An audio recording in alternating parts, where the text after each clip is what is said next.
Shalom, everyone. This is Master Trescott back with another sharing on Shihequan Kung Fu, non-classical Kung Fu. We hope you enjoy our previous videos.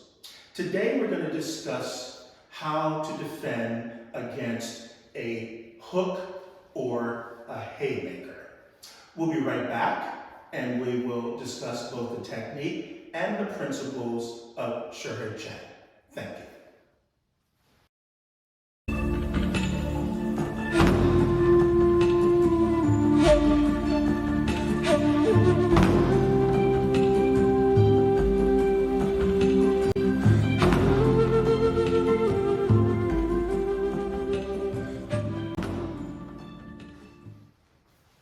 Shalom. We're excited today because in the previous videos, we have been discussing principles and techniques mainly in response to a straight blow or a straight double blow to the face. Now we branch out a little bit. I want everybody to understand that these are examples of technique. We're not demonstrating how to fight with them, but how to apply them. In fighting, we have to go to non-cooperative training. And I want everybody to be assured that that is a big part of what we do in Shihequan. That's not the purpose of these videos. The purpose of these videos is to let you see our answers to specific problems and the philosophy that underlies them. Today we're considering, in particular, the right hook or the right haymaker. Now the haymaker is easier to defend because it is a bigger blow. In Chinese we call this a sao choi. The hook punch, however, the boxer's hook, comes in a much tighter circle. And we call that gok choi in Chinese. And it looks like this. Slowing it down, the body does what Bruce Lee calls the elusive lead, leaving the hand to go just wide of the ear with just enough arc to hook past any defense and nail or possibly knock out the opponent. What do? Well, the first thing is we need to understand the relationship between mental training and physical training. And I'm going to have more to say on that in a moment after we demonstrate the technique. But we begin and spend a lot of time bridging that gap from cooperative training, where you know what's coming and you work out your understanding of the technique, to non-cooperative training, entering the realm of spontaneity where real combat lives. Very important to design whatever style you practice according to those principles to keep it realistic.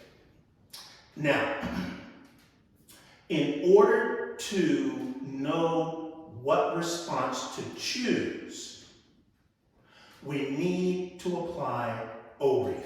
It's an acronym. Capital O, R, E, A, F. Observation, recognition, engagement, adaptation with forward intention. Any of you who are experienced martial artists out there watching and listening, you know exactly what I'm talking about if you practice any one of the pragmatic martial arts. To help me with this, we're going to use Mr. Lawson.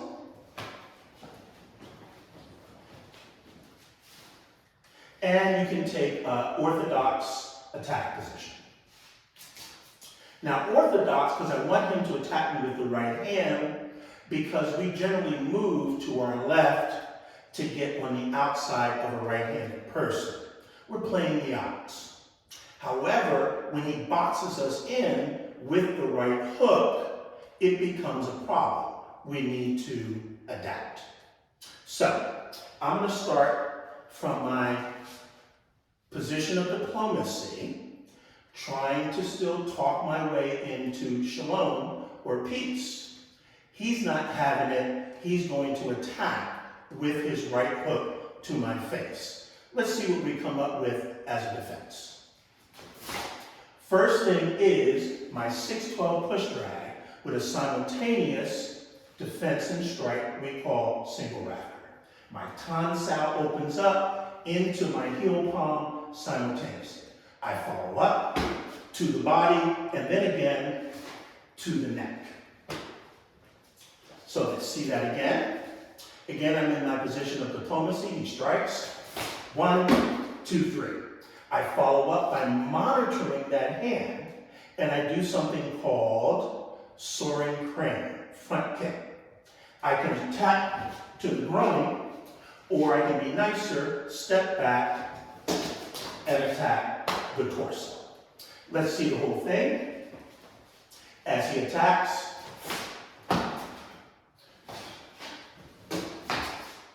one more time. Let's do this from a different angle. Again, he attacks.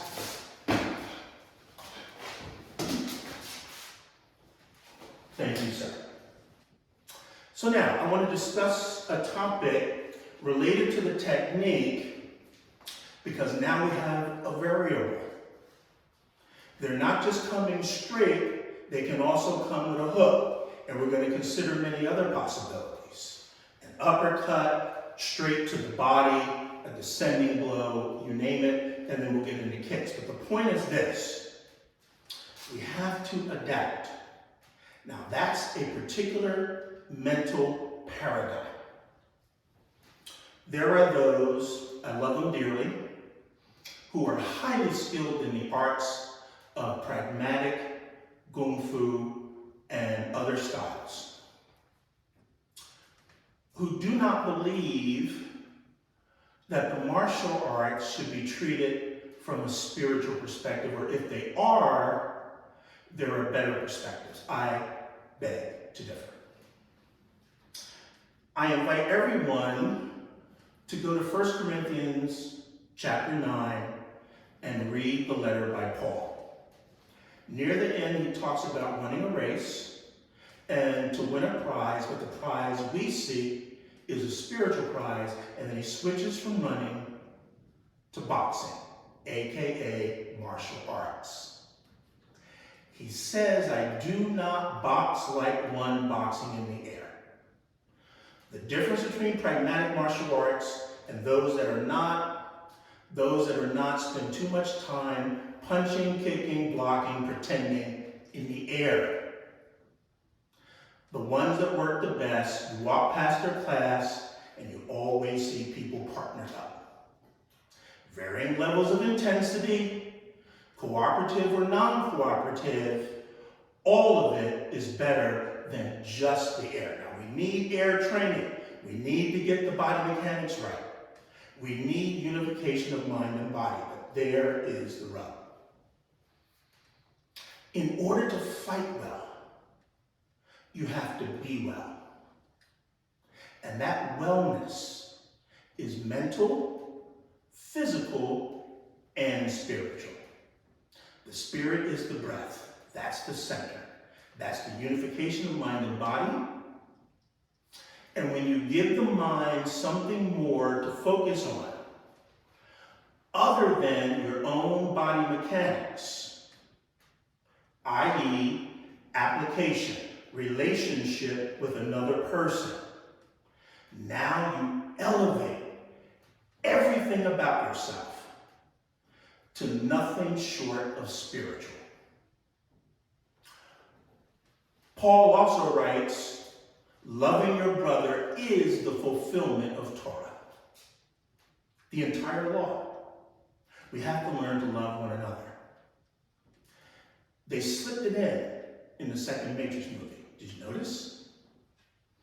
When Neo fought the Guardian to the Oracle. At the end, he said, stop, I've tested you, you're the one. Remember Neo's response? You could have just asked. And then the riposte to that response. No, wouldn't work. You don't get to know someone until you fight with them.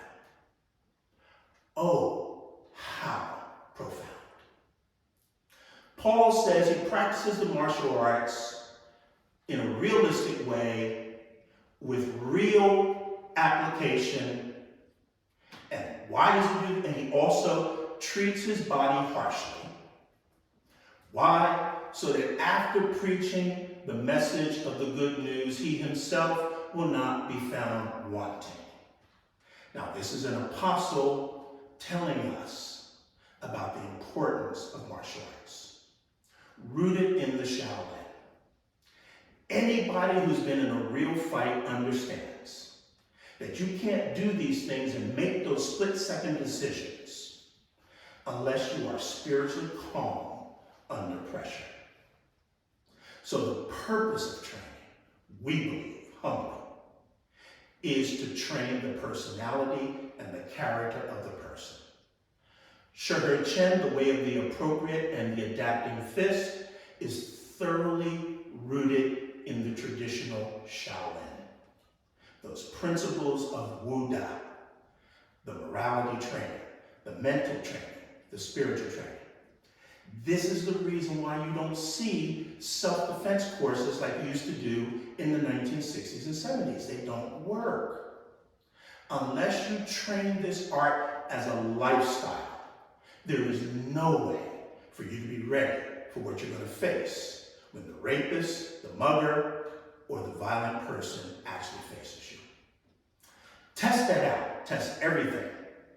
1 Thessalonians 5:21. Hold fast to that which is best.